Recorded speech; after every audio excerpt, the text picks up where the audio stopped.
chassid wakes his wife up in the middle of the night and he says, "My dear, I've had a dream. I dreamed that I have become the leader of the entire community." And his wife said, "Dear, that's wonderful. Now all you have to do is get the rest of the community to have the same dream." One of the things we know about dreams is that our own don't always carry the day. This is the story of Joseph. When Joseph is young, he has dreams, and they get him in trouble, and then he falls by dreams, but yet when he goes to Egypt and interprets the dream of the cupbearer and the baker and Pharaoh, he becomes a great success. And the difference between the dreams at the beginning and the dreams at the end is at the beginning, Joseph only listens to his own dreams. At the end, he listens to the dreams of others. I didn't know exactly how I was going to frame this talk about dreams. Well, I did, but it all got changed yesterday. My dear friend, Francine Weiss, loves to say that coincidence is God's way of remaining anonymous. So boy, was God anonymous with me yesterday. I knew that I was going to be speaking to an empty congregation, and yet virtually a very full one. And I knew what I would be talking about, but I did not know until I happened to be rifling through some old papers in my desk yesterday what I would discover. I'll tell you in a minute. But what I really want to tell today are dreams that come from the story of 3 different synagogues. The first synagogue is called the Wolpe synagogue. That synagogue that you see on your screen was built in the small town of Wolpe, which was on the Polish-Lithuanian border in Grodno, and it was considered the most beautiful wooden synagogue in Eastern Europe, and it was burned right before the war. That's the first synagogue, where there were dreams, but the synagogue is gone forever. And then yesterday, the coincidence. I found something that I wrote over 40 years ago.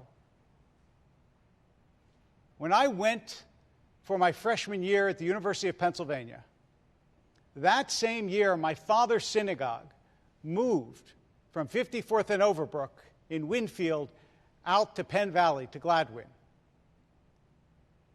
And I snuck in before I left to stand inside the synagogue in which I had grown up and to see it one more time. And I stood inside an empty sanctuary. It had a profound effect on me. And when I went to college and became, this will be no surprise to any of you, an English major, they asked us to write about a powerful experience we had had. And I wrote a paper that I discovered in my desk yesterday. And I'm going to read it to you. I called it, "How Goodly Are Thy Tents." And this is what I wrote about seeing that empty synagogue over 40 years ago. Slowly I ascend the steps of the synagogue. I remember when throngs of worshipers would have been at my side walking with me ages ago. The temple has moved to another place. As I climb, I feel I am saying goodbye to too much. I open the door carefully as if I would otherwise awaken things better left asleep. The corridor looks the same, but it no longer leads anywhere. I approach the door of the main sanctuary I am no longer sure that I wish to see. It hasn't changed. The majestic pulpit still towers over rows and rows of seats, yet they are empty. I don't think I've ever seen them that way before. No bewildered children, no annoyed parents. Gone are the old men who have come to cry to the one they know listens. The giant stained glass windows still offer their mute message, but there are no takers. The sun continues to shine through them, illuminating nothing. I stoop to pick up a piece of paper left on the floor, a page torn from a prayer book. Its words lament the exile of the children of Israel from their land. 2,000 years have passed since it was written. How does the city sit solitary that was full of people? How is she become as a widow?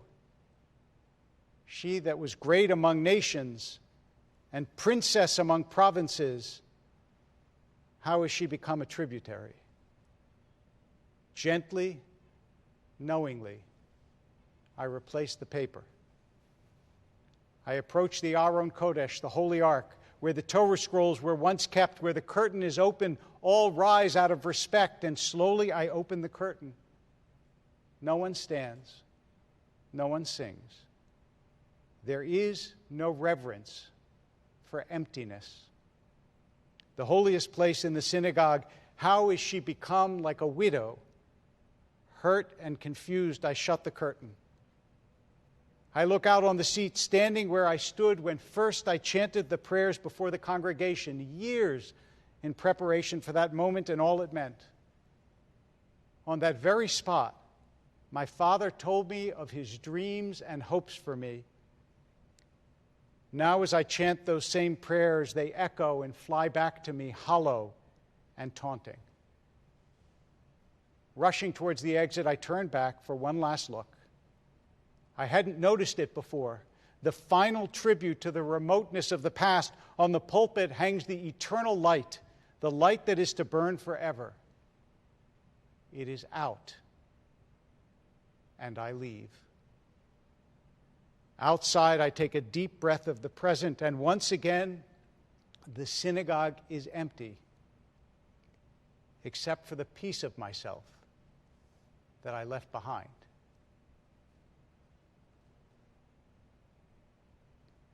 This is the third time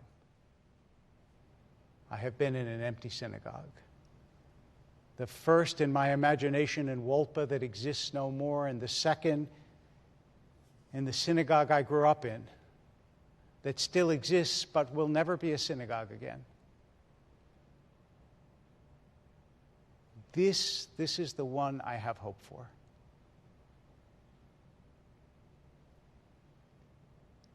After the Second World War, children who had been taken from their parents or whose parents had given them away when they were taken to the camps grew up all over in different institutions, convents, and others in Eastern Europe. And when the war was over, the Jewish community tried to figure out how to get their children back. And they hit on a strategy. They sent representatives of different Jewish groups all over Eastern Europe and some in Western Europe. And they went to churches and convents and orphanages, and they gathered up all the children, and this is what they did. They walked among them, and they went, Shema Yisrael, Adonai Eloheinu, Adonai Echad. And the children who joined in, they were the Jewish children. They joined in because their parents had sung them the Shema every night from the moment that they were born. And so the dreams of their parents saved those children, even though their parents were not saved. I think how many times the Shema has been said by children in this sanctuary. I know it is empty now, but I know those dreams, they are alive.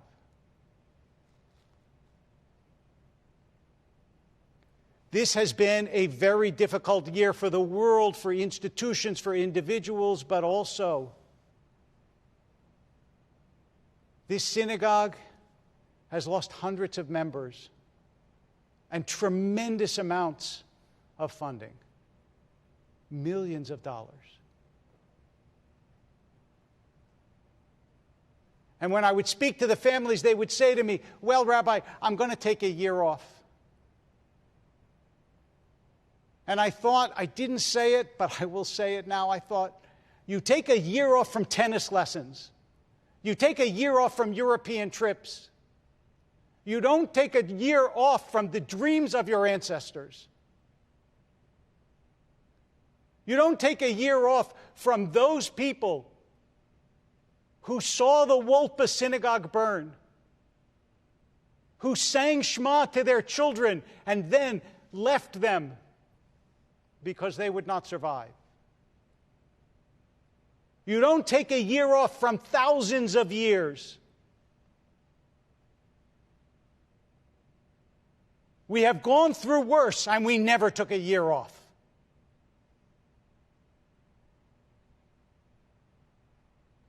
We are about to recite the Yizkor service.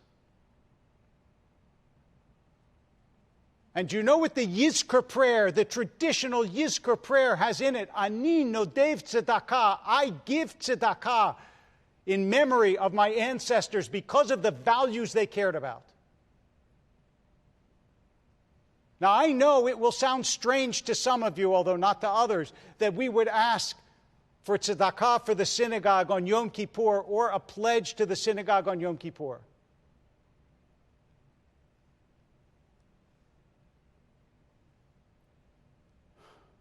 But this is the time to listen to the dreams of others.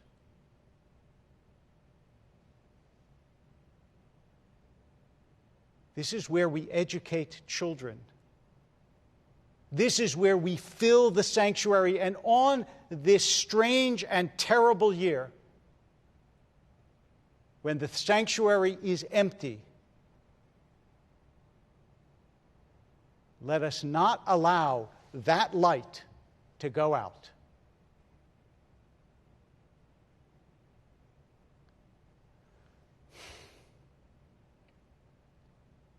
You know what we have faced as a people, as a world.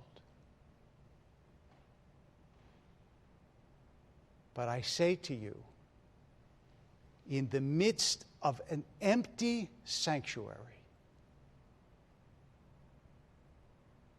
join us. Give what you can.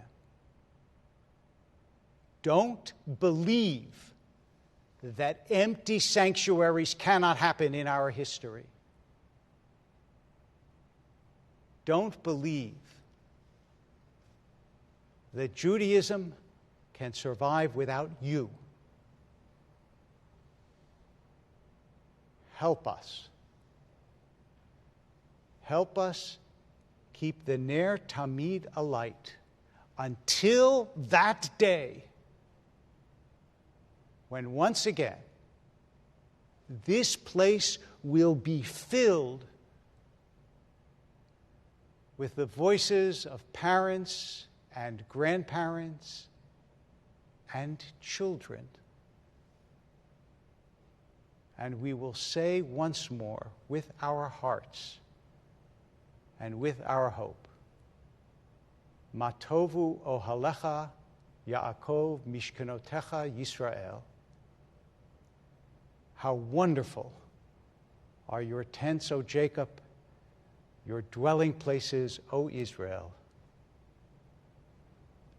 And we say to our ancestors who whisper through the generations,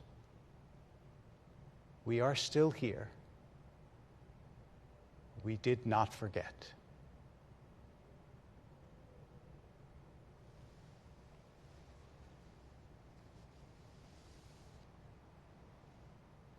Please listen to this brief message from Rob Galperson. For over 114 years, Sinai Temple has provided a welcoming, caring, and spiritual community for its members, the greater Los Angeles community, and the world. With your financial support, we can continue our devotion to Jewish learning and the support of Israel and the Jewish people, both near and far.